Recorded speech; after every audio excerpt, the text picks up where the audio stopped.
لیکن اس کے علاوہ معین شخص ہوگا دجال.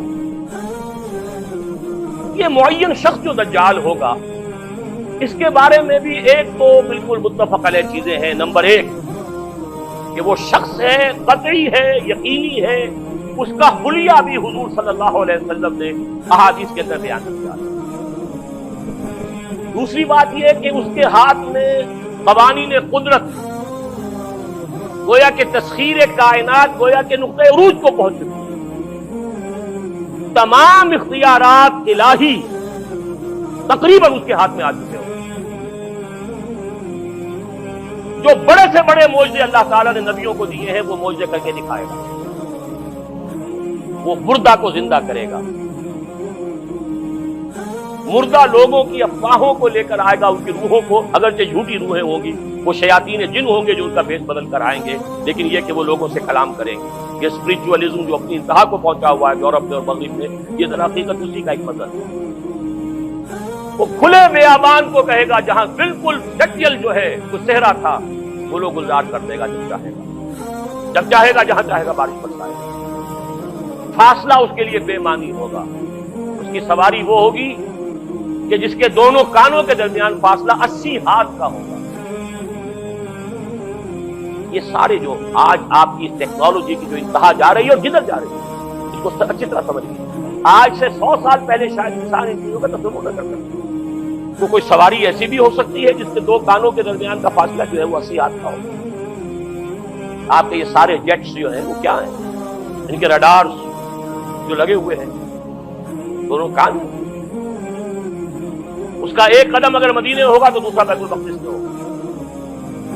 اس کی آواز پوری دنیا میں سنی جائے گی. سنی جا رہی ہے کہ نہیں؟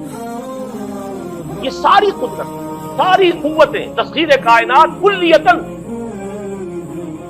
ایک آدمی کو چیر کر 2 ٹکڑے کرے گا، دونوں ٹکڑوں کو علیحدہ کرے گا، ان کے درمیان چلے گا اور پھر ان دونوں کو جوڑے گا اور کھڑا کر دے گا. احادیث میں ساری موجود ہے. سرجری جدھر جا رہی ہے وہ جب نہیں کہ وہاں تک آدمی پہنچے. فریز کر کے تو یہ معاملہ ہو ہی سکتا ہے، لیکن یہ کہ ابھی اگلا اور قدم کیا ہوگا. یہ چیزیں تو ہیں متفق علیہ. البتہ کچھ معاملات کے اندر احادیث میں کچھ اختلاف پایا جاتا ہے اور یہ مشکلات الحدیث میں سے. اور میں بھی چونکہ اس مسئلے میں اب تک بھی اسی درجے میں ابھی قطعیت کے ساتھ میں کوئی بات نہیں کہہ پا رہا ہوں، لیکن اب چونکہ گمان غالب کے درجے میں ایک رائے تک پہنچ چکا ہوں، اس لیے میں نے آج اس بات کو آپ تک پہنچانے کے لیے یہ عنوان اختیار کیا. اس لیے کہ حدیث میں جو آتی ہے تفاصیل اس سے معلوم ہوتا ہے کہ یہ دجال 2 دجل کرے گا. یا تو وہ 2 دجل کرنے والے 2 دجال علیحدہ ہیں، یا یہ دونوں دجل کرنے والا شخص ایک ہی ہے. بس یہ مسئلہ ہے کہ جو آج تک مجھ سے حل نہیں ہوا تھا، اب تک کہنا چاہیے آج تک نہیں.